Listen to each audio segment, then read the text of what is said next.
I'm Kier from In Defense Of, a podcast member of the Gonna Geek Network, just like the one you're listening to now. The opinions expressed are those of each individual. Check out all the other podcasts at GonnaGeekNetwork.com and get ready, because geekiness begins in 3, 2, 1...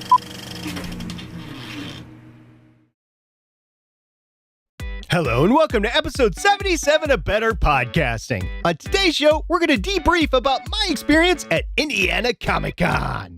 In this week's Better Podcasting download, we've got information about a massive podcast industry change, one that might change all of your voice work.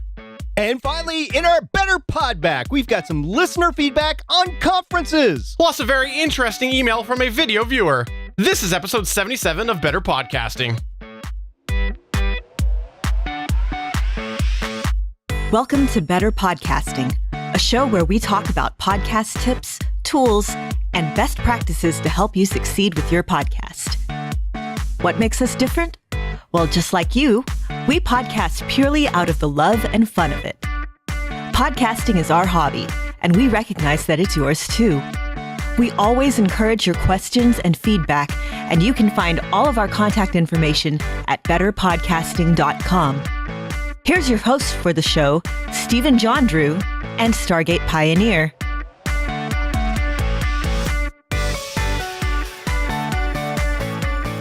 Yes, we are back with another episode of Better Podcasting. I am Stephen John Drew, and with me is, of course, the wonderful, the insert random name here, Stargate Pioneer. Please call me SP or Starpie or whatever you want to, actually. And it's another great week for Better Podcasting. I'm excited to do this recording because I love recording Better Podcasting. That's why we do this. We are so passionate about this. This is a topic that we just have to talk about, which is why we created this whole podcast, this whole video thing, this entire studio backdrop that is for this podcast. That's why we're so passionate about it. We just gotta get it out. We do, and boy, has it been a crazy week. And if you're not familiar, we usually record this on Fridays at geeks.live. That is our landing live page of our network that we're part of, Gonna Geek Network. And you check that out. We're often there on Fridays, but sometimes things come up and they change a little bit. But check out the calendar there and watch us on Twitter and Facebook, and we'll tell it all about it. If you want to come by and chat with us there. We also do a video companion, if you weren't familiar with that. That's right. You might be hearing us in audio form, but if you want to see our ugly mugs, I know I'm upselling it greatly, right? You could check that out. There is a video companion, a full show. I edit it. Just everything you hear on the audio side of things, you see the same on the video, except with our shining faces. There, was that better, SB? Gleaming, shining faces, yes. Yeah, we like to smile, we like to show our teeth, and we like to show the lighting, the great lighting we have in our studios. Yes. But if you just want to check us out in audio version, we do encourage you to subscribe to us through your favorite podcast app. And we want to solicit this question from you, this feedback. What app do you use to subscribe to your podcast? Because this is something a lot of people use, the Apple Podcast app, the whatever they call it on the iOS, if you're on iOS, but Android, it seems like a lot of people aren't sure what to use on Android. So we want to know, what is your selected podcast app? And I'll just give you a little bit of information.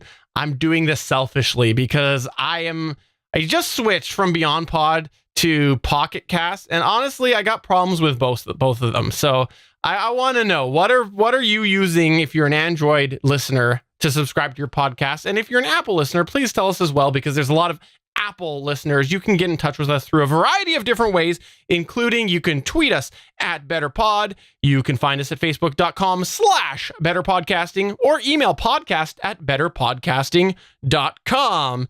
SP, which app do you use? It's a great question. I use the podcast app for the most part, but since that syncs up with iTunes somehow, and I haven't quite figured out exactly what the sync is, if I'm just checking out one episode that I don't want to disappear from my podcast streams the next time I sync up my iPod, I use Overcast. Matter of fact, Overcast would probably be my primary podcatcher if I didn't have the iPods. For those unfamiliar, I use an iPod at work because I'm able to bring it into work and I'm able to listen to podcasts. I use an iPod Classic, 120 gigabyte version, so plenty of audio to listen on there. And in the gym, I use an iPod Nano 7th generation, and I just like that. It also enables you to speed up podcasts. So in the gym, where I should be getting the heart rate up, I listen at 2x speed on the iPod Nano. So I do use podcasts from that aspect, the podcast app from that aspect. But when I'm just checking out a show, or maybe I'm special downloading a show that I want to quick listen to and then listen to at length later, I use Overcast. And I am partial to Overcast personally. I gotta say, one thing that I liked about Pocket Cast is there's an option in there to remove silences. Now, you gotta be aware that anytime that you're using something to edit somebody else's product, essentially, that's what you're doing, is real-time editing of someone's product, you're changing the way they wanted you to see it. But a lot of people are fine with that. They were okay with sort of the abrupt random removal of silences and stuff, but it was a neat little feature, and it's one that I could see a lot of people really using because it actually keeps a count as well of how many it's removed, and you can specify the length. So cool little thing, but again, not totally satisfied with it. So please do get in touch with us and let us know. But let's go ahead and move into a special How I Saved My Podcast story.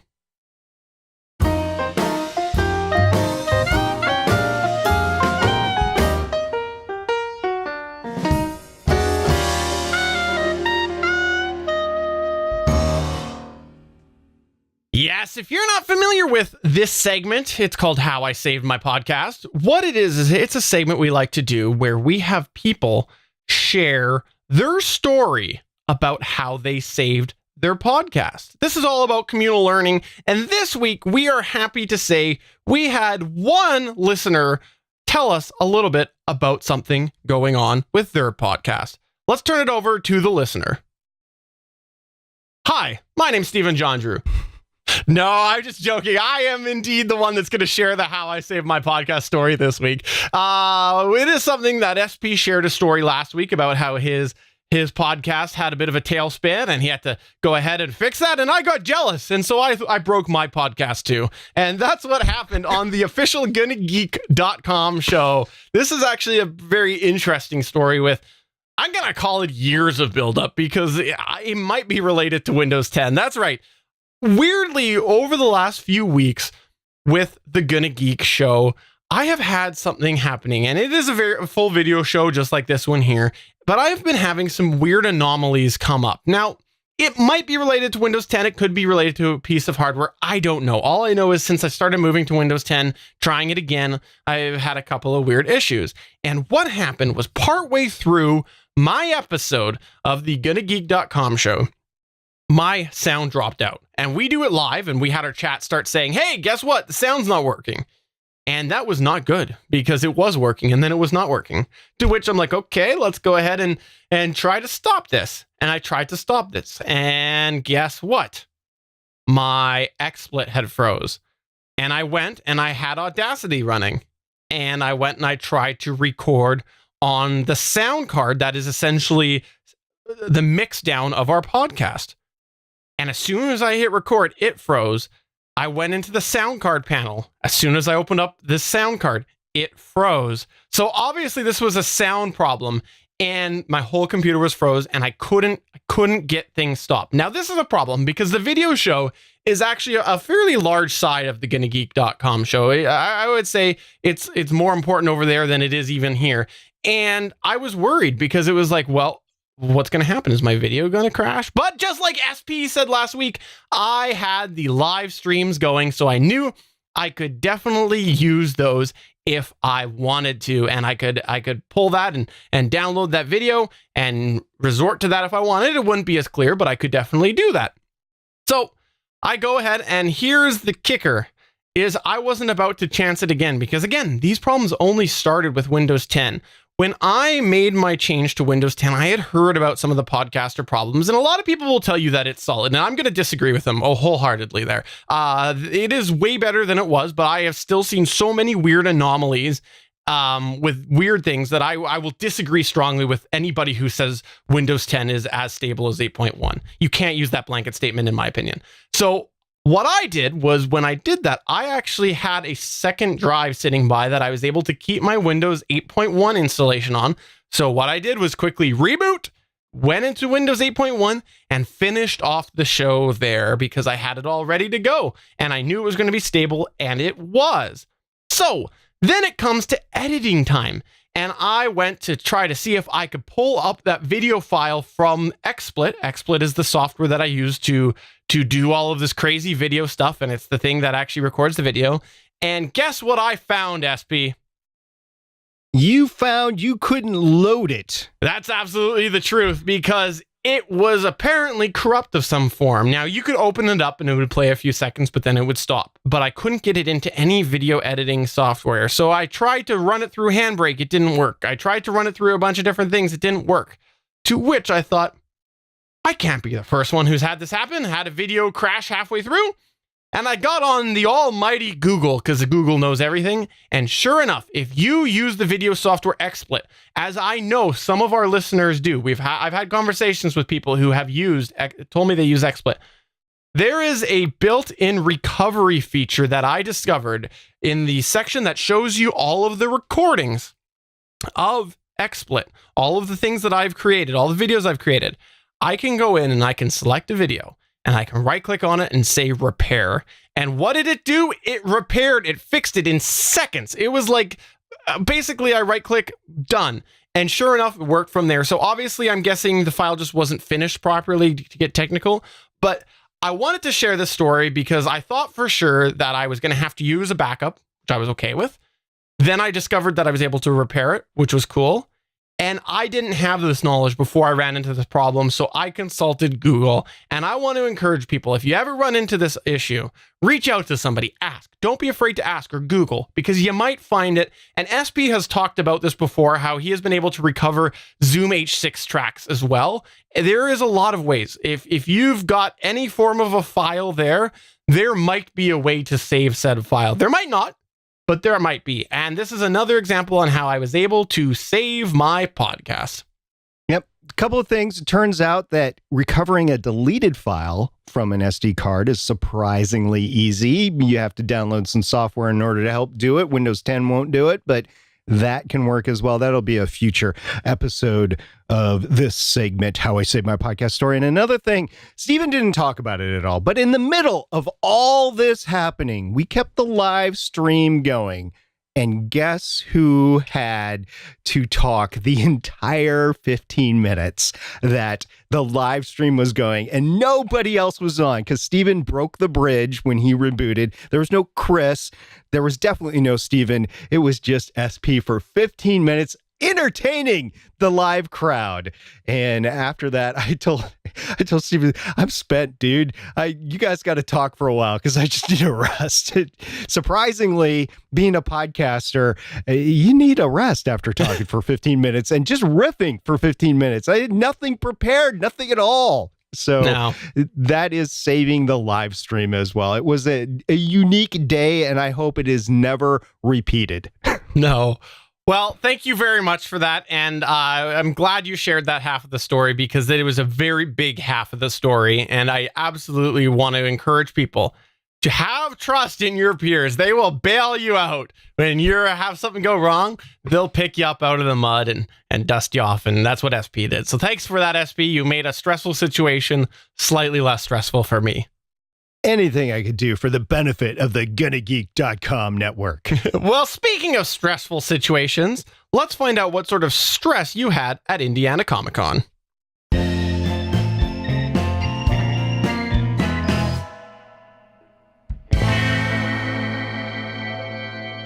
Yes, that's right. This is the third installment of our convention or event arc.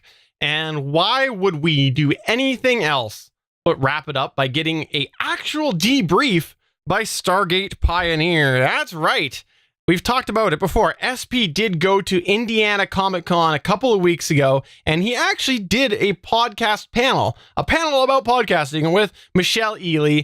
And we wanted to give a bit of real world learning debrief information about that. And we're going to give you the backstory here. Now, if you're not familiar with it, SP also participated in a panel at C2E2, another convention, last year on podcasting. And we actually shared some of that audio on this very show. And we've talked about some things that we would change. Now, SP prepared for that with Indiana Comic Con, and we want to really just highlight the changes that we've made and talk about whether they were worth it, whether or not we would change other things. And, again, let's be honest. This is Better Podcasting starring Stargate Pioneer. So the more that we can shape the content to be about him, the more satisfied that he is. And it's all about my satisfaction. Absolutely. Listen, if you're a longtime listener of Better Podcasting, I did the C2E2 panel last year. I had some issues with how that panel went down and how we captured it, how we recorded it. The panel itself was great. We had 6 longtime experts, very interactive with the crowd. We did a lot of promotion beforehand, and we had a packed room. So it all worked out. So I had to make some changes, though, for the capture of the panel. And that's why I went out, and we talked about this 2 episodes. I went out and got an additional H6. I didn't really need to get an additional Zoom H6. I could have taken the one that I have mounted in the studio, but I just didn't want to mess with unmounting it anymore. It was a personal choice that I made because I had the extra couple $100 laying around. It was a pre-owned one. It is not a brand new one. So I did that. Another thing that I did, and this is based on other panels that I saw that they were capturing it, I got a hold of several Sennheiser MD46 interview microphones because I thought that they would isolate the sound a lot better than any other microphone would, and we'd gather better sound than we did last year at C2E2. So that was cool. We talked about that 2 weeks ago. I also ended up scoring a shotgun microphone for the H5. This is the SGH-6 shotgun microphone. Talked about that 2 weeks ago. And also an additional H5, which I already had to go with the video. And I actually went out and got a video camera, the Canon HF R700, and that would entail 1080 video. It was the right choice. And then I got a mount to do a hot shoe mount for the shotgun microphone in the H5 over the camera. So talked about that 2 weeks ago. If you want to see that gear all assembled, go back to Better Podcasting number 75. So that was what happened. And let's talk about game day. So we did all the great preparation, but we got to the venue and we found that the room was equipped with a projector and an HDMI input to the projector on the actual presentation panel. So I'm thinking, oh, this would have been great to know because I would have put stuff together for it. Fortunately, we did 3 panels that weekend. The first one was right when the con opened, Friday afternoon, 2:00. And the early con goers came in, and the people that were really interested in podcasting, they came in. And we had a great first panel. It was interactive and people wanted to be there. The people just don't come in your panel just to sit down and take a nap. They're there because they want to be there. And Friday, they definitely wanted to be there. And so we had a prepared presentation, a talk that we were going to give. We made it interactive, and that was great. And I want to point out here that was a common thread between both C2E2 and Indiana Comic Con. You showed up and found that there was different things within the room, couldn't get any room information in advance. And that's just one of the great examples, we talked about it a couple episodes ago, of game day learning that will happen. And you just can't prepare for it, and you got to roll with that. And what SP decided to do when he saw that was he went and he took out his old trusty cell phone. He took a selfie, and then he ended up actually posting his picture on the projector. I did, and it was great because everybody just wanted some more SP. No. What happened was I messaged Steven and I said, dude, you got 30 minutes, because we went and looked at the room beforehand. I said, dude, we got 30 minutes. Give me a slide. Give me something that I can project, because we did not plan on there being a projector available. And in retrospect, we'll talk about what I would do differently a little bit later. But this was, I want to have something on the screen right now. So I got Steven and he said, look, Steven, we need to show something from the network. So he gave me a slide that promoted the network, and we had that available up there. So it was great both before, during, and after the presentation. So that's a little example of having a little reach back and how that could help you. Now, I didn't have anything just off the top of my head. I could have put just the Gonna Geek symbol that we do on the video shows up there, but I wanted something a little bit better to promote the network, and Steven put that together. So that was great, and that was up there. So it made us look more professional by having that up there as well. And I think that that's something that a lot of times people discount a little bit, is they end up in a situation that, you know, they've got a group of people who would all love to go, but some of them can't. It can be super helpful to have somebody, quote unquote, at home base if this comes up. And that happened last year with C2E2 as well. Is it was helpful to have somebody there to reach out and do a couple of things. So that can be very helpful as well. And remember, you're part of a community. Feel free to reach out. You know, we talked about those podcast Facebook groups. If you've got enough notice, someone might help you out. If you want your post, hey, I'm about to run an event. I've got 2 hours and this is what I need. Anybody able to help me out? Someone might be around their computer and willing to do it. So feel free to reach out to people like SP did. Yeah, it would work in certain events in certain locations. There were like YouTube presenters that were there that were giving tips on how to grow your YouTube channel, and everybody had some gear with them of some sort. So the panel went great, but then I was thinking, you know what? We can make this even better, because not only do we have a projection screen, but we have a room sound system. So here's what I did. I went back to my room as I was uploading the files for Steven, and I said, what can I know exactly what to do. And I didn't tell Steven. So the next day we start the panel, and if you're a member of the Gonna Geek Network, or a part of the Gonna Geek Network, we did a very special episode of the GonnaGeek.com show just a few weeks ago. It was episode 185. It was called Gonna Gleek. It was based on a crossover between superhero shows, and it had foundation, and some of the actors were part of the show Glee about Drama Club and Glee Club a few years ago. It's not on the air anymore, but it was a crossover based on that. And so Steven did a lot of great things. We were able to integrate that video into the production of the panel. And for those that aren't aware of like Comic-Con panels, whether it's San Diego or somewhere else, if you're actually a content provider, you create content, a lot of times they'll show a little clip, a little trailer of what's going on. So that's exactly what I did. It accentuated what we were talking about, creative and involved co-hosts, and it was fun for everybody, and it made everybody laugh, which was great. It started off the panel great. So while this is playing, by the way, this is a little behind the scenes. While this is playing, I take a picture of my computer that's playing it. So I'm and the crowd in the background, and I send the pictures to Steven, and I said, "Sorry, buddy," and he knew exactly what I was doing. And this is something that I think we should take a moment to linger on and talk about. And I think it's important to really highlight that you decided this for on day 2 of 3. You'd already done one panel, and what you did was you kind of read the room of the first day and thought about what might you be able to change. And I think that was very important to adapt in this event, because we talked about it last week, is that you are sitting there and everything that you do is essentially a walking advertisement, a walking representation of your podcast. And you want to make sure that you are doing things the way that you want to be represented. And that's what SP did, was he took a moment and he broke his format. And Michelle, I should include Michelle on this. SP and Michelle decided to do this and decided that this would be a worthy change. And so you made that change on the fly. And I think it's very important when you're in these high pace settings to be flexible and really adapt as you find necessary.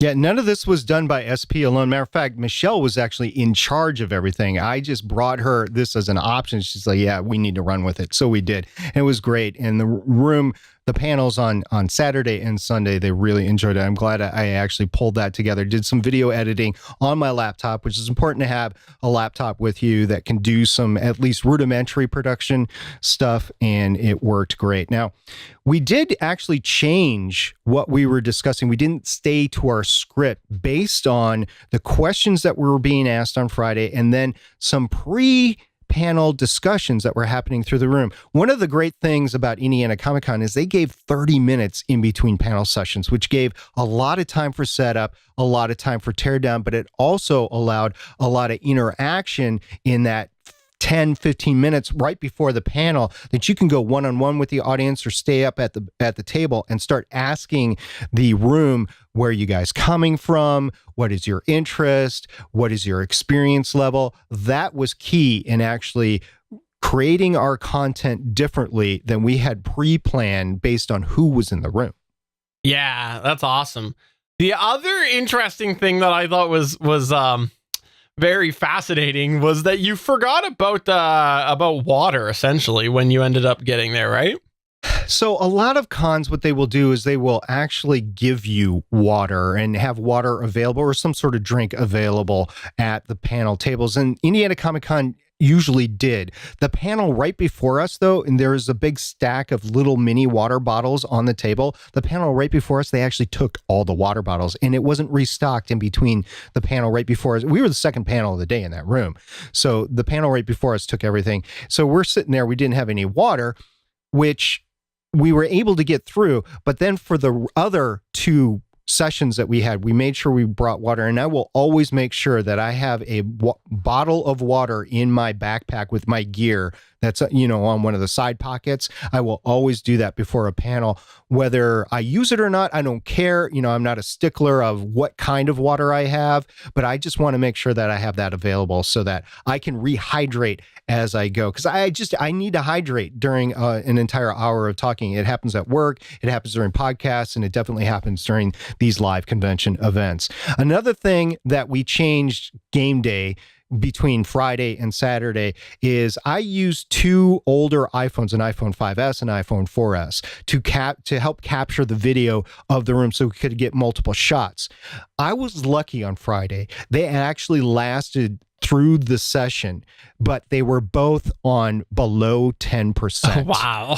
When it was, one was like at 3% and said, I'm shutting down when I went to push the stop button. So I don't know if it would have recovered that video or not. I haven't been in that situation where I've literally run an iPhone out of battery. I don't know if it continues to save the video or not. But what happened is I actually had a couple of those really big USB battery bricks, like 16,000 milliamps. I think the other one is 20,000 milliamps. And I attached one to each one of the phones. And I had long enough lightning cables or short enough in one case and long enough in one case that I was able to keep them going. And so I didn't have to worry about that anymore. So I just set it up, let them run. So that was another game day thing. So some technical, some content, and some just flow of how we dealt with people. And it was a great experience. By the way, we had a lot of people come. Some people came to all three panels, and then we had new people at every single panel as well. So that was one of the concerns going into this. Well, should we just do one panel or should we do multiple panels? They gave us the option to do multiple. We put down multiple. They scheduled us for multiple. And for those of you that don't know how a Comic-Con works, Indiana Comic-Con is a relatively new Comic-Con, like 4 or 5 years old.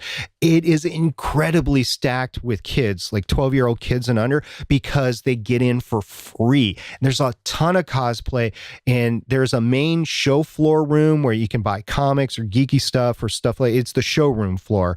And everybody rushes to get in there. I had a chance to walk through there. I saw some very famous people, so it was pretty cool just to say hi. And then there's about 10 or 15 different panel rooms outside that main hall, and they're always scheduled all the time the con is going, and we happen to be part of that schedule. Not everybody got multiple days or wanted multiple days. We were one of the few that went all 3 days. So that was cool. And then there is also, when the main stars of the panel comes in, there's just this huge room that seated thousands of people, and that is where the big stars or the big presentations of the panel or the convention were. So we were in one of those rooms that were in between the panel floor and the big auditorium. So people are going back and forth. It's high traffic area. So we got a lot of people. I saw them. They were reading the sign on the panel door, and then they came in once they saw what it was about. So it's pretty cool. We not only got people that wanted to be there, but we got walk-bys as well that came in. Well, if somebody walks into a room and they see my face on a projector, why would they turn away? Yeah, I mean, there's that, but you see, actually, it was the singing, it was the laughter and everything. We actually got people that ran the con that ran into our room, and they were laughing the entire time.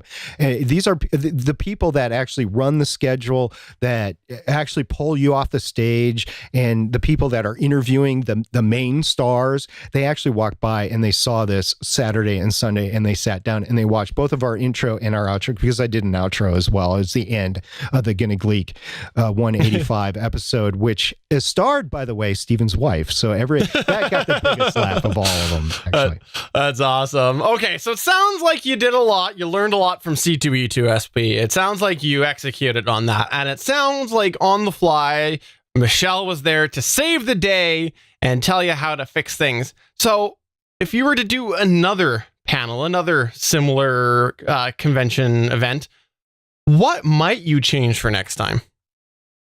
Actually, every time I've done this, I've learned a little bit more on what to do and what not to do. Now, every situation is different, from the audio visual to the people that are there to what you actually have said that you're going to talk about. Because we had a theme that we had signed up to do, and we felt we would be cheating people that wanted to come talk about co-hosting, which was our theme, if we didn't talk about it. So we made sure we hit that on every one of our panels. But one thing that I would do, and we did a great job of that at C2E2 last year, and we might have been able to do a better job of promoting outside of our network next year, or next panel. That's what we'll be doing, is we'll be promoting extensively outside of our network, just to make sure the word gets out in podcasting circles, because we talk about podcasting. That's what our panel is. So it's going to get out into more podcasting forums and other podcasts that talk general stuff about podcasting industry. We'll make sure that they know about it as well. So that is one thing that I'm going to make sure happens next time that we didn't do such a great job of this time. Another thing that Stephen will actually definitely agree to is, if possible, just because of the vast amount of stuff that I brought to capture the panel, I need a roadie. I need a producer. It's yes, we're podcasters and we could do this by ourselves, but having a roadie or somebody that's available to break down the gear even afterwards, while you're talking to everybody that have just seen an amazing panel and want more information from you, while you have a limited time in that room to get your butt out of there. Otherwise, the con is not going to ever invite you back. That is important to do. And that's super important, because I've heard a couple of different stories about this. And what happens is people want to talk to you after. You're the one that's there, right? Like, it sounds a little bit pompous and arrogant, but it's true. You're the one that's been talking to them for a half hour or whatever, and they want to talk a little bit more with you. And now you either have to have somebody else who's on the panel go and take things down, or you've got to hope that you're going to be able to just pick it all up and move it out in some cartoon fashion, and that's never going to happen. So I think that that's a great tip, is if you can bring a roadie. And no, we're not talking about roadie from the Iron Man series. No, that's not what we're talking about at all. But if he wants to come along, why not, right? Yeah. I'm all for roadie, especially since he's recovering from his back injury. Yeah. For those of you that don't know, we're talking about an Avengers movie there. So Marvel Comics, hoorah. If you want to learn more about that, go to legendsofshield.com. All in the Gonna Geek Network, but that is something that was important, to have that roadie or to have that producer. I've seen live podcasting events before, and I will always recommend, if you're doing a live podcasting event, make sure you bring somebody that's capable of producing. Maybe it's a second or third host, but that is what they are dedicated to do, is do the producing while you're interacting with the crowd. And you can bring that producer in when they're not so busy trying to make sure the stream is right, the audio levels are right, the cameras are recording, and then the setup and breakdown shutdown happened. So that is a big lesson. It wasn't possible this time, but if at all possible, and this is, again, what it comes down to what Steven said, ask for help at the convention. If you find yourself, like your co-host, they cancel on you, like the kids are sick or they get a car wreck or something like that, ask for help. Odds are you're going to get it from somebody, because there were experienced podcasters that were there and they would have definitely helped out. Here's another issue, by the way, that I'm just going to be prepared for in the future, because when we did C2E2, everything ran like clockwork. In this case, Friday night pretty much ran like clockwork. The water situation wasn't exactly clockwork, but everything else ran like clockwork. What didn't run like clockwork on Saturday and Sunday was the room audio-visual system. Everything broke. As a matter of fact, if I hadn't done Friday's panel, I'd be like, well, this isn't going to work. And I would have pressed without it. But I knew the capability was there. I knew we had the presentation capability on the screen. I knew we could actually plug into the room audio and record that as a separate track on the H6. I knew all that. And it just wasn't working. I had to get it working. Now, in some places, let me warn you, some places it is unionized and they will cut off your hands if you touch that audio-visual stuff. In this particular case, though, the main audio-visual guy, he was actually helping out other people that had problems because, like I said, there was 15 panels all happening at the same time. He walked by in the middle of like the videos and he just gave me he was smiling and gave me a thumbs up because he knew that I had to piece that puppy back together both times. So he was like, yeah, you go, girl, or whatever in this case. And just here's the lesson. Be prepared to be your own tech support if need be. It's so true. So true. And that comes up so much when you run events. Back in the day, I used to help run LAN parties. You remember those things? Wow, 1998 called They Want Your Party Back. And yes, there was always problems there. A professional electrical board was made and we'd run into problems there. We would plan to have a section that you could have food with certain kitchen appliances and they weren't there. So it always seems to come up there. So just be prepared for that. Now, SP. Last week, we talked all about how you should have business cards on you, right? So I'm assuming nothing went wrong at all in the way of business cards for you, right? Actually, not much. I had enough business cards available for the presentations because, well, I have a box of a gazillion of them, and I brought them with me. So at the panels, it was okay. Saturday morning, this is the weird stuff that happens. Saturday morning, I get up early and I go to a restaurant that's nearby the convention center because I know that I'm not going to have a chance to eat for hours. So I want to build up in the morning. I know some people eat breakfast, some people don't. Some people can take little bars with them. I actually had bars, but I needed breakfast because I knew I was going to eat until later that afternoon based on what we were doing with the panel, what I needed to do with the gear, everything. So I go to this restaurant, nice little restaurant, and I order a nice breakfast. I have a great breakfast. Here's the thing. I was dressed for the panel. I had my Gonna Geek shirt on, and the wait staff asked me, so what is that t-shirt? I said, it's Gonna Geek. It's a podcast network. I'm the vice president of network development. I'm here to do a panel at the con. Oh, you're a podcaster. I said, yeah, I'm a podcaster, and we have a great network of podcasts. I said, is that your network there, Gonna Geek? I said, yeah, that's my network there, Gonna Geek. Oh, do you have a business card? I really want to listen to your podcast. And these people were serious. And I was like, oh, sure. And I went in my pocket and I forgot. I left it on the table in the hotel room. I didn't have it. Didn't have business cards with me at an event where I was wearing my gear. I will never do that again. I will always have business cards with me. I'll tell you what I did. Sunday morning, I went back to that restaurant and it was going to storm like really bad Sunday morning. I made sure I got there early in the morning and some of the wait staff was there from the previous day and they said, oh, he's back and look, he's got another shirt on. What? You need to give me a business card so I can listen to your podcast. I said, here you go. Here. And by the way, the other people that wanted it yesterday, here you go. So they actually I can only assume that they are listening to this now. So, hey guys from Indiana, how you doing? Really appreciate you listening to the podcast. That's such a good story because it's just like it shows how it's so outside of the box. All you're trying to do is get some grub, and what ends up happening? You end up getting accosted for your card. So no, that's awesome. So be prepared on that there. The other thing that I thought was pretty interesting was I got a message from Stargate Pioneer saying there's a very loud, boomy voice next door.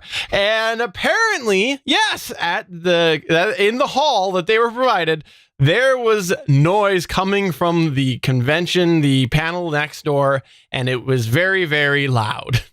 Yeah, here's what happened. I had to actually go to their panel room and look at the schedule to see what the heck was going on over there, because there was just this big male booming voice that was very excited, very loud, and went on for a half of our panel because they overlapped our panel by half. I was like, what the heck are they doing, ruining my audio? Which, by the way, is why I brought the Sennheiser MD 46 microphones, because they're as super cardioid as you can get. If you get off access from them just a little bit, the sound goes dramatically down. The problem is the sound was everywhere. I mean, this guy's voice was just booming. So there's definitely going to be part of that in the recording, which is fine because we're in a live environment and it's ambiance. But I went over to see what he was. It was a live D&D play.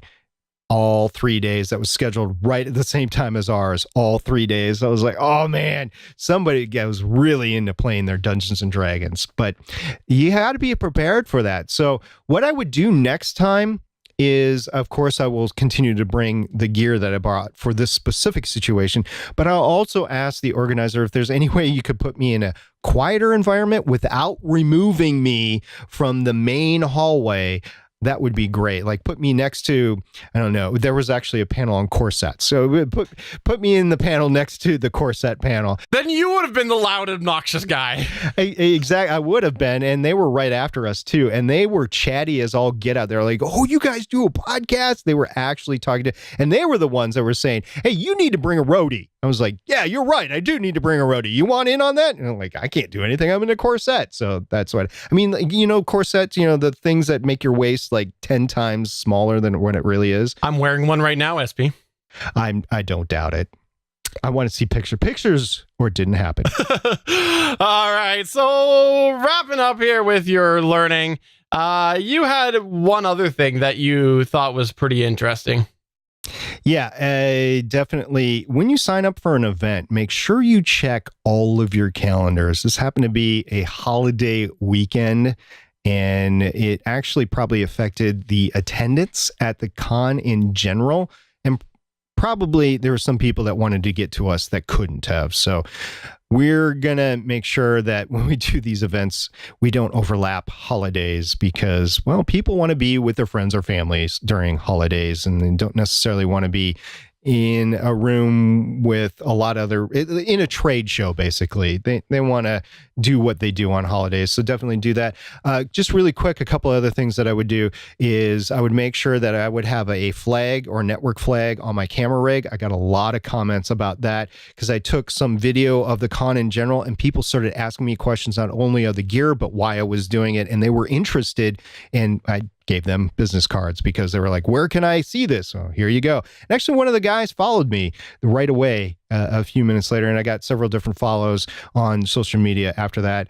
And then finally, the last thing I will recommend is whenever you do this intense, high tempo sort of event, make sure you schedule downtime beforehand so you have enough time to pack. Make sure you schedule downtime afterwards so you can have some time to wind down before you transition back into your normal life.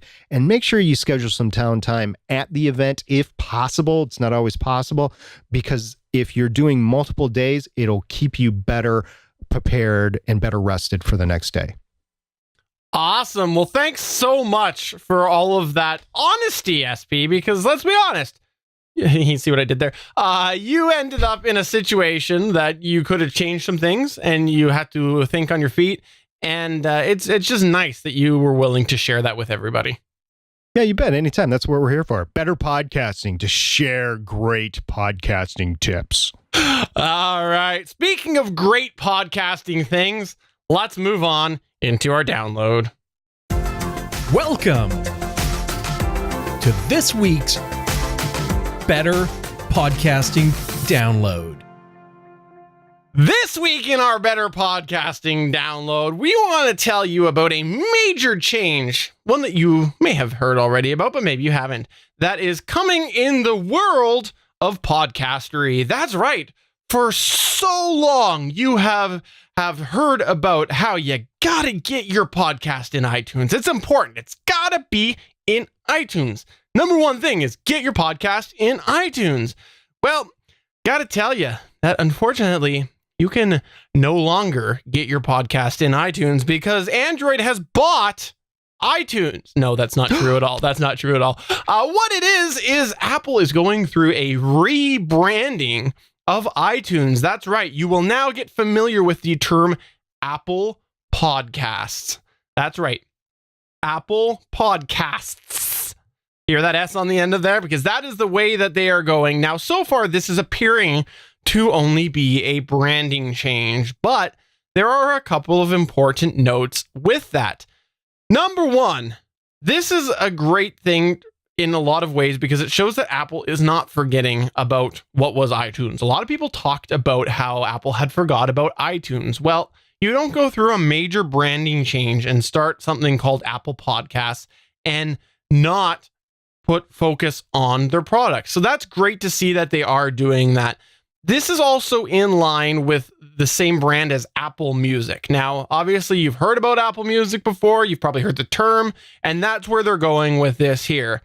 There are also new icons available that you can check out at geeks.link/Apple Podcasts. That will take you over to the new Apple page about Apple Podcasts. That's geeks.link/Apple Podcasts, because there are new branding pieces of branding that you want to know about, which talk about how you can listen on Apple Podcasts.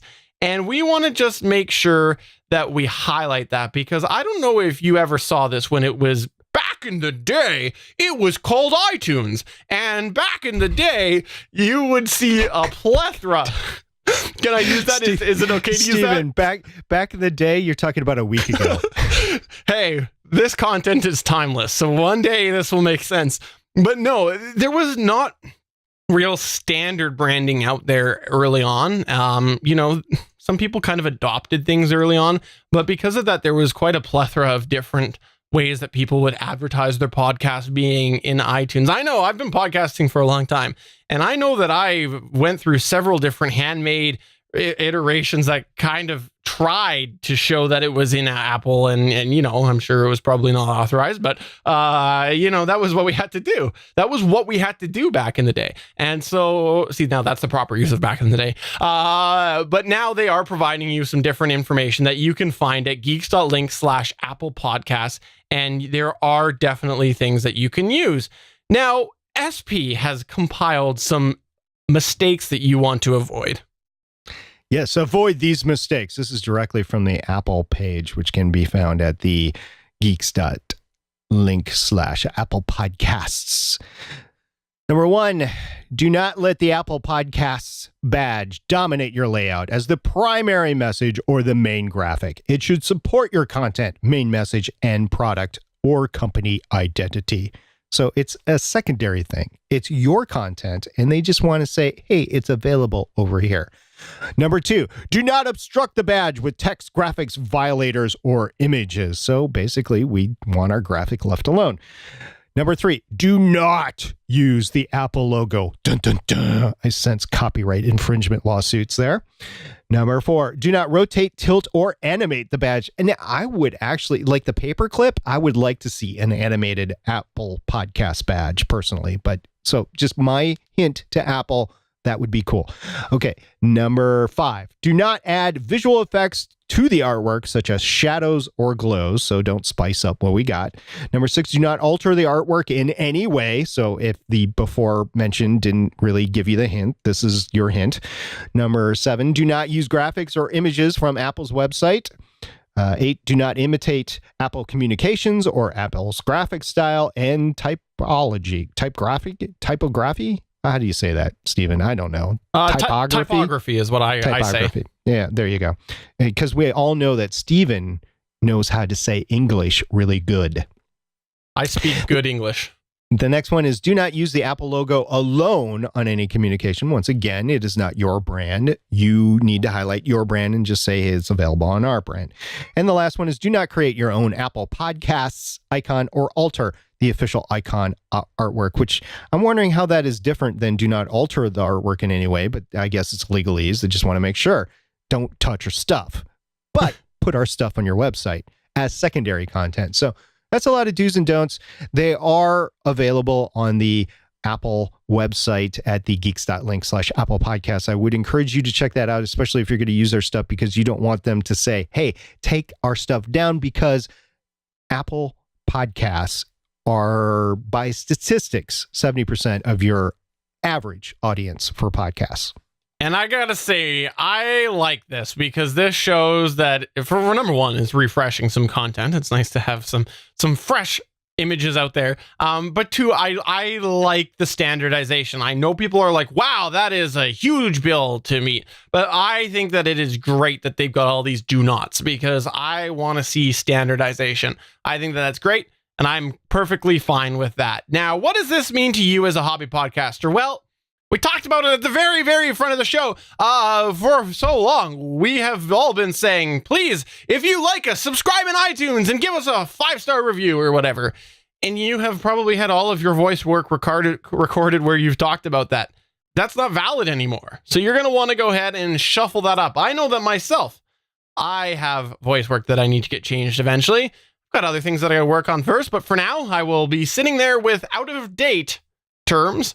The other thing as well is I like this personally, and I think that this is important as a hobby podcaster, is that over the years, when I have told people, go subscribe to me in iTunes, people who were new to the podcasting world, like people who hadn't really listened to podcasts before, so many of them thought, well, it's iTunes. iTunes, I don't pay for music. I don't like it. I usually pay for a streaming service. I don't want to pay per download. And that's what they thought, was because I was in iTunes, they had to pay to get my show. Well, now I can say, go listen to me and subscribe to me in Apple Podcasts. And I think that that's going to be a much clearer direction for people, in my opinion. So that's something you want to know. And finally, is just the overall awareness of this term, because you don't want to be the person that's sitting there and giving out old information and then your listeners can't find you. So just be aware of this change. Other than that, it's pretty much all the same. Like we said, mostly just a large branding change, but it does affect a lot of people. And be prepared for some additional changes coming down the road, because Apple has demonstrated that they're interested in shaking this space up, and they're a big part of it. So just stay tuned, because you want to be in line with them as they make their changes. All right. Well, that's going to go ahead and wrap up our download. Let's go ahead and move on into what you had to say this week.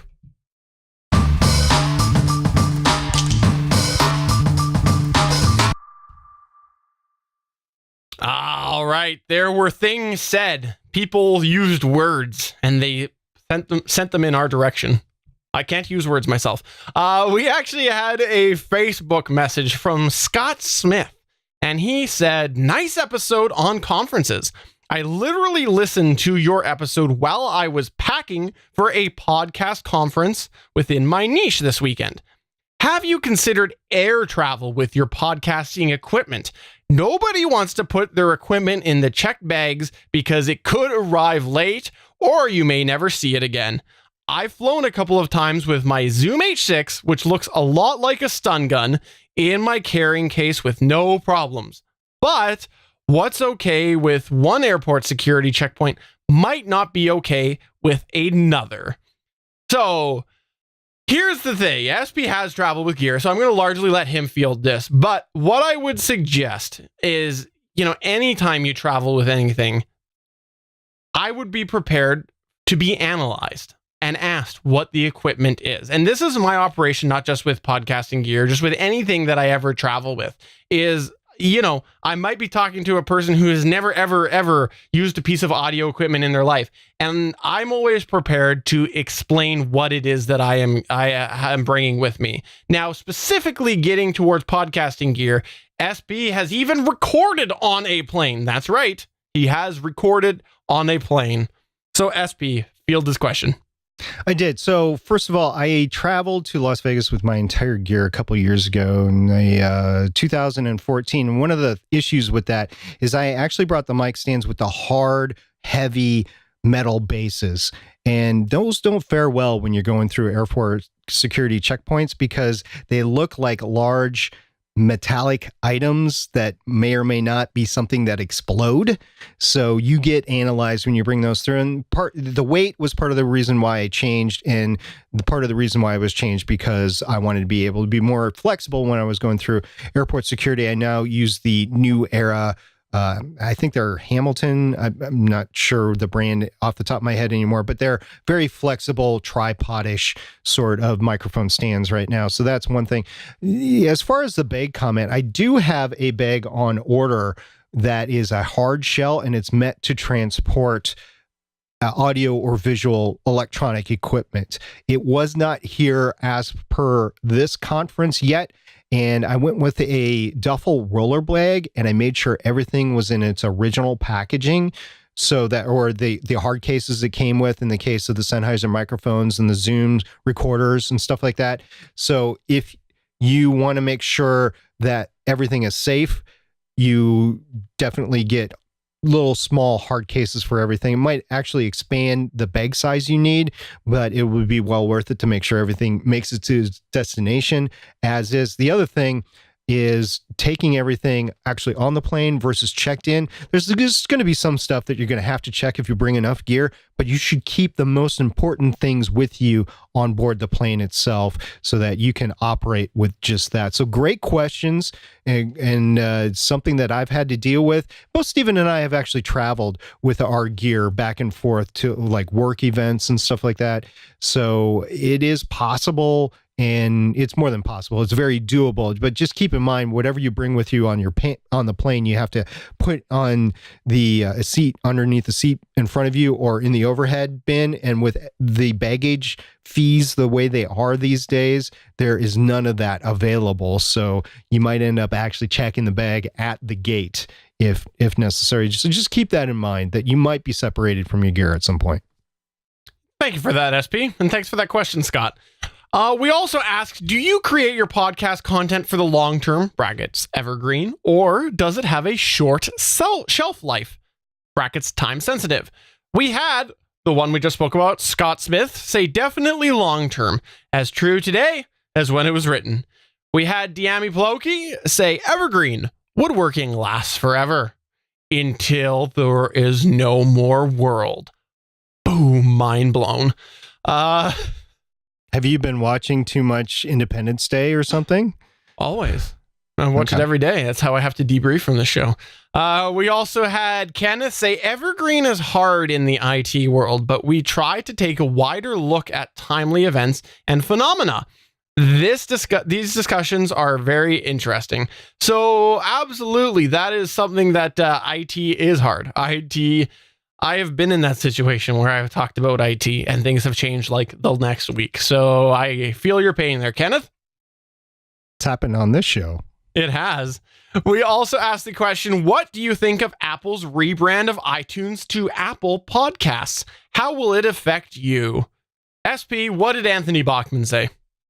He said, I think every time they make a change to iTunes, it goes badly. And it takes them roughly 6 months. You patch each update they send out, which, yeah, that's with iTunes.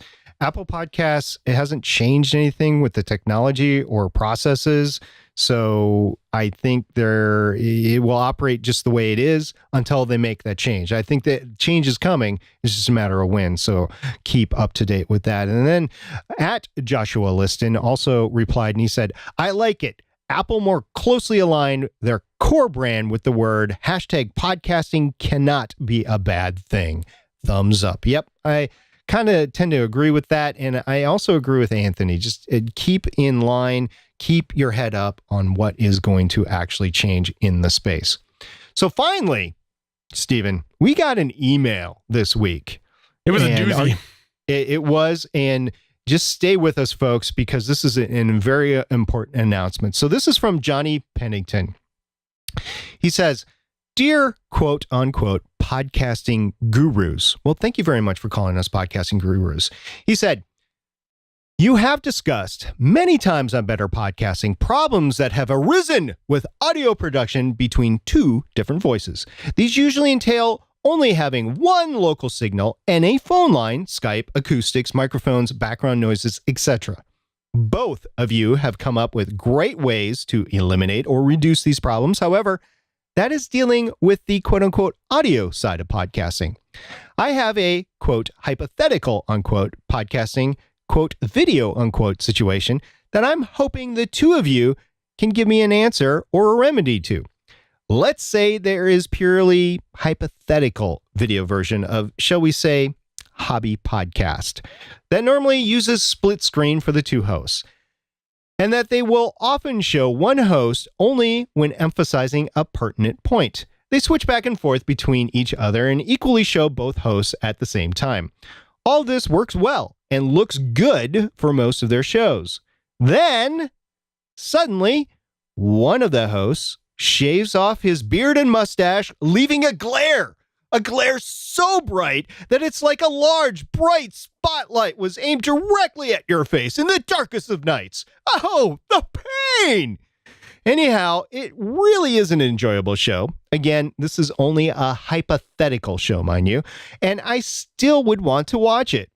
I thought I could try a few things on my own, like if you're stranded in the desert, they recommend that you cover your eyes with cloth, leather, or some other material, and just cut a straight slit in it to cut down the glare so that you could see. Oh, by the way, that also works if you're in a snow blizzard situation, and Steven should know that because he lives in an igloo. In that case, the, quote, now darker, unquote, co-host, I wouldn't be able to see. He'd now be too dark.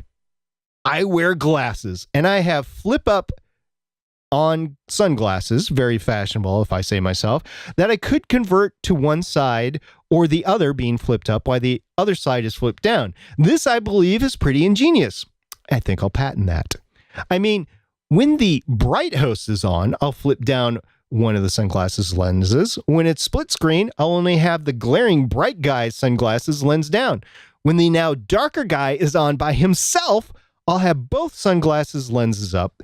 The biggest problem with that is my hands would probably get really tired with all these up and down flipping. Yeah, I know that. That gets pretty tired, doesn't it, Johnny? Anyway, plus it would be kind of difficult to write notes. So by now, you can see my dilemma. I thought with your vast audio and video podcasting knowledge, you and your millions of listeners could come up with a better podcasting solution.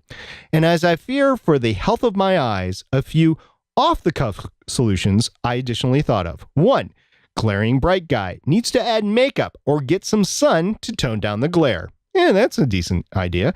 Number 2, change the lighting on glaring bright guy. That could happen too. 3, the other host shaves his beard, then relights both hosts. Yeah, that could happen, but both hosts are definitely have on bearded faces. That could work. 4, glaring bright host decides to embrace his seasonal allergies. I guess that's insinuating that the reason the bright co-host shaved was to alleviate seasonal allergies. Okay, that's kind of hitting close to home here. Anyhow, please come up with a solution for this hypothetical situation ASAP, in case that it could ever really happen. Thanks for all you do, Johnny Pennington. P.S. Stephen and SP, I'm sure that you knew way before now that I'm just messing with you guys. I hope this brought a smile to y'all's faces, or at least a little bit of entertainment. My way of paying y'all back for the info and entertainment that you provide me. Thanks again, Johnny Pennington. Well, Johnny, just for you, we have figured out a solution to the problem. Yes, we have, Johnny. We have figured out the problem. And for you audio listeners, you'll have to go to youtube.com/GonnaGeek to check it out because, we're not going to talk about it, but with a little bit of creativity and a little bit of fun, you can definitely make your show more visually appealing to all of your video viewers. So please, that's youtube.com/GonnaGeek, or you can find us at twitter.com/betterpodcasting. But Thank you, everybody who did write us this week. It was a ton of fun. We had a lot of good times and a lot of information, and that is indeed wrapping up our arc on the convention event scene if you're tying it into your podcast. So come back next week for another edition of Better Podcasting, starring Stargate Pioneer, of course, and we will have a fresh topic for you. And I should remind everybody that we are part of the Gonna Geek Network, which has a show called The Starling Tribune. And that's the show that Michelle Ely is on with Stargate Pioneer. That's the Arrow podcast. So if you want to hear more from Michelle, and maybe we'll have her on the show in the future, you can definitely check that out on GonnaGeekNetwork.com. But that is the end of episode number 77 of Better Podcasting. I'm Stephen John Drew, saying the show just got a lot better. And I'm Stargate Pioneer, saying I love the fact that you finally got a pop filter for that Electro Voice RE320, Stephen. See you guys next week. Bye. Bye.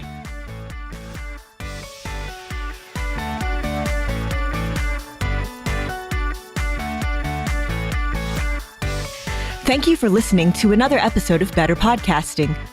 We want to hear from you. You can find all of our contact information at betterpodcasting.com. If you like the show, please consider giving us a 5-star review in iTunes. We encourage you to check out all of the other geeky podcasts available at GonnaGeekNetwork.com. This has been a Gonna Geek production. Thanks for listening, and we will see you again next week.